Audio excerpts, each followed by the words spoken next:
আসলে ইশতেহারের ব্যাপারটা হচ্ছে কি, অনেকে অনেক কথা বলে, কেউই করে না। আর আমাদের প্যানেলে আমরা এমন একটা দানবীর পেয়েছি, মনোয়ার হোসেন ডিপজল সাহেব, তার নির্বাচন লাগে না। সো ওই 12 মাসই সবাইকে দেখতেছে। চলচ্চিত্র অঙ্গনে 18টা সংগঠন, এমন কোনো সংগঠন নাই যে তার থেকে খালি হাতে ফেরত আসে। আমরা যদি ইনশাল্লাহ পুরা প্যানেল সহ চলে আসি, এই 2 বছর আরামে আবার হাসি খুশির মাধ্যমে কাজ কাম নিয়ে এসে আরো 5টা ছবি বানাবে, এটা নিয়ে 2টা বছর হুট করে চলে যাবে ইনশাল্লাহ। আমি ব্যক্তিগতভাবে বলি, যদি আমরা ঠিকভাবে করতে পারি, আগামীতে ইনশাল্লাহ সবাই যদি সুস্থ থাকে, ডিপজল ভাই হবে শিল্পী সমিতির প্রেসিডেন্ট।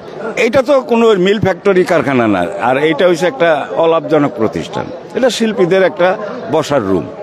সারাদিন শুটিং করে এফডিসি, আমাদের একটা রুম আছে সমিতি, ওখানে আমরা আড্ডা মারি, সারাদিন বসি।